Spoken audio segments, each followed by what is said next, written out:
This channel is supported by TrueFire. TrueFire is an online library of lessons from some of my favourite players. There's thousands of lessons on there. You can use the promo code JNC40 to get 40% off of any of their courses.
In the ongoing war of tube amps versus modelers, there's been another win for modelers.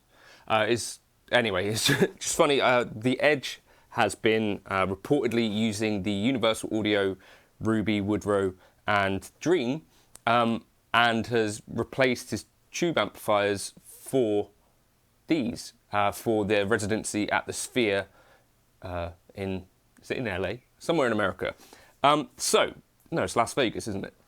This has been kind of making the rounds. Guitar World is where I've seen it, Yahoo as well. And this morning, Brian sent me an email and said, have you seen this? So I thought maybe this would be worth making a little video on. The playing was done last night because I wanted to play guitar. So if you hate my guitar playing, sorry about that. As a thank you for sitting through my playing, I'll put that backing track up on Patreon, free to everyone if you want it. Here's the thing, the Edge using modeling devices is unsurprising to me for a few reasons. So if you go on the Premier Guitar YouTube, there's actually a rig rundown from about 5 years ago with Dallas Shue, who is his guitar tech and has been for many, many years. And it's actually a really, really, really interesting video. It goes through every part of his rig, basically, from guitars to amps and all that stuff. 5 years ago, basically, the decision was made with the band and stuff to take the amps off stage, and the reason being that they have quite a visual show, I think, and those amps went underneath the stage, or to the side of the stage or something like that, but basically way off the stage and out of the way with the monitor mixer and with Dallas.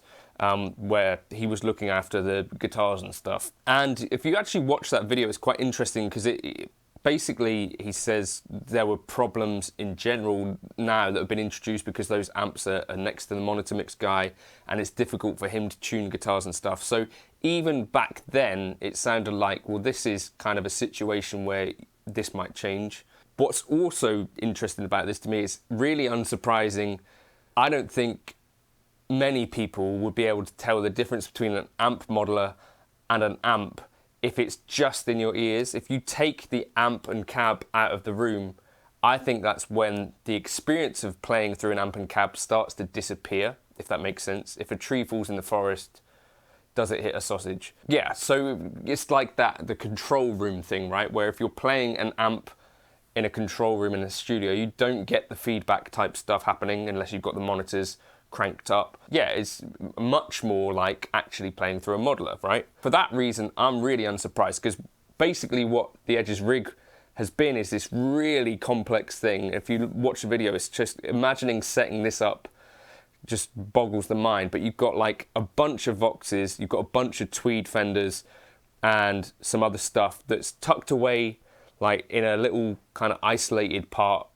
You've got like 3 Axe effects that are doing about 1 effect each. There's like a shimmer and stuff like that.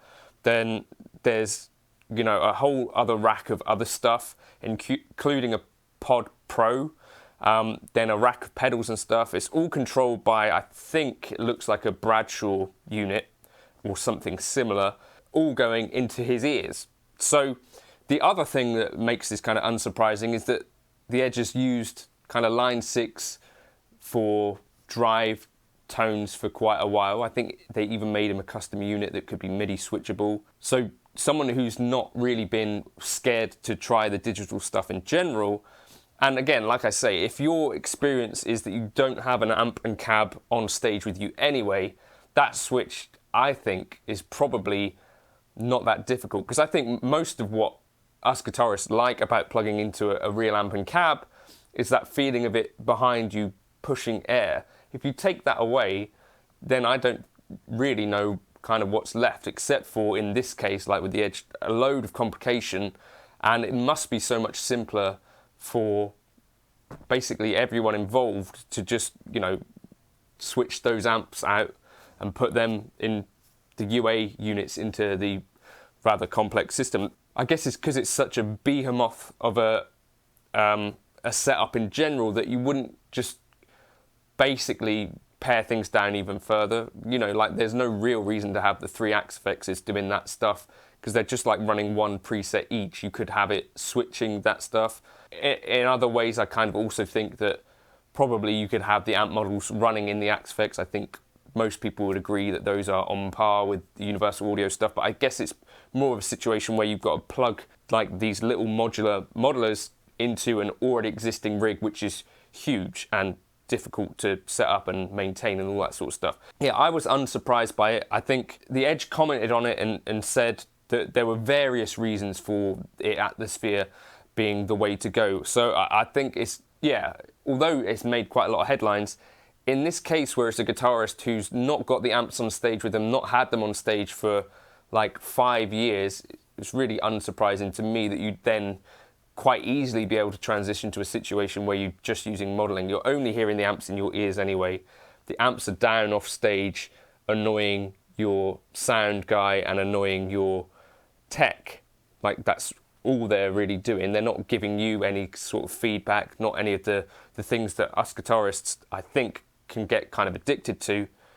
Why wouldn't you switch things out for a cheaper alternative, something more reliable, something, you know, that 3 Universal Audio pedals could fit, you know, in 2 hands.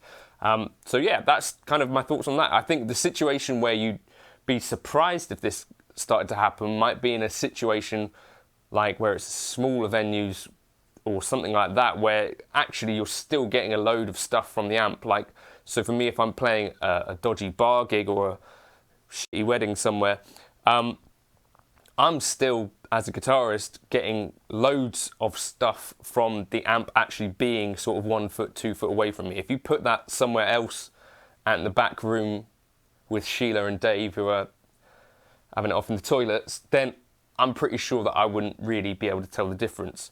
And in that case, I'd be going for the more convenient option, which for me, I think is the modeling stuff. So let me know your thoughts in the comments. Were you surprised by this or not?